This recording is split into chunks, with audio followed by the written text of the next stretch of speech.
Contact FreeReels support. How to open help ticket in FreeReels. If you want to contact FreeReels support and also open the help ticket, you want to first launch the FreeReels application here and log into your account.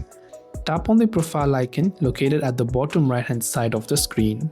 Now from the profile page, just keep scrolling down, and from the bottom you can see the option that says Customer Service Center. So tap on that option called Customer Service Center. Now over here you can choose any issue that you have. If you have any issue within this and if the question has been answered, then that's perfectly fine. But if not, tap on this option from the bottom called I want to give feedback. Now when you select that, you can see it says this is your online support representative. Now over here you can simply ask your question about the app or any type of issues you may be facing. This way you can open up help ticket and contact the support of FreeReels app. Hope the video helped you out. If you have any questions, feel free to leave them down. Thank you for watching and see you in the next video.